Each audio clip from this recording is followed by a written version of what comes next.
بسم اللہ الرحمن الرحیم۔ ایک خاتون نے ایک بہت ہی خوبصورت سانپ پال رکھا تھا جس سے وہ بے حد پیار کرتی تھی۔ سانپ تقریباً 7 فٹ لمبا تھا جس نے اچانک ایک دن کھانا پینا بند کر دیا۔ خاتون نے کئی دن تک سانپ کو کھانا کھلانے کی کوشش جاری رکھی لیکن وہ ناکام رہی، جس پر خاتون اپنے پالتو سانپ کو ڈاکٹر کے پاس لے گئی۔ خاتون نے ڈاکٹر کو تمام تر صورتحال سے آگاہ کیا، جس پر ڈاکٹر نے سوال کیا، کیا ہر رات سانپ آپ کے ساتھ سوتا تھا؟ خاتون نے جواب دیا، جی ہاں۔ ڈاکٹر نے پھر سوال کیا، جب سے اس نے کھانا پینا چھوڑا ہے کیا یہ آپ کے جسم کے بے حد قریب لیٹ کر اپنے جسم کو اکڑاتا تھا؟ جس پر خاتون نے جواب دیا، جی ہاں بالکل ایسا ہی ہے، اور مجھے انتہائی افسوس ہے کہ میں اپنے سانپ کو بہتر محسوس کرانے کے لیے اس کی کوئی مدد نہیں کر پا رہی ہوں۔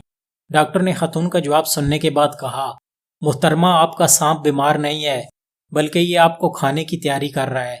سانپ آپ کی جسامت کا روزانہ اندازہ لگاتا رہا ہے اور اس نے کھانا پینا اس لیے بند کر دیا ہے کہ آپ کو کھانے کے لیے اتنی جگہ بنا سکے جتنا آپ کا قد اور وزن ہے۔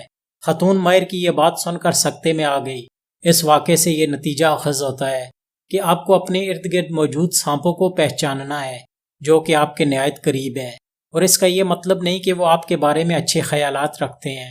ضروری نہیں کہ آپ کے آس پاس پھرنے والے لوگ آپ کے ساتھ کھانے پینے اور اٹھنے بیٹھنے والے تمام لوگ آپ کے ہمدرد ہیں، بس آپ نے ان کو پہچاننا ہے۔ نہ جانے کتنے ایسے سانپ ہیں جو ہم سب کی آستین میں چھپے بیٹھے ہیں۔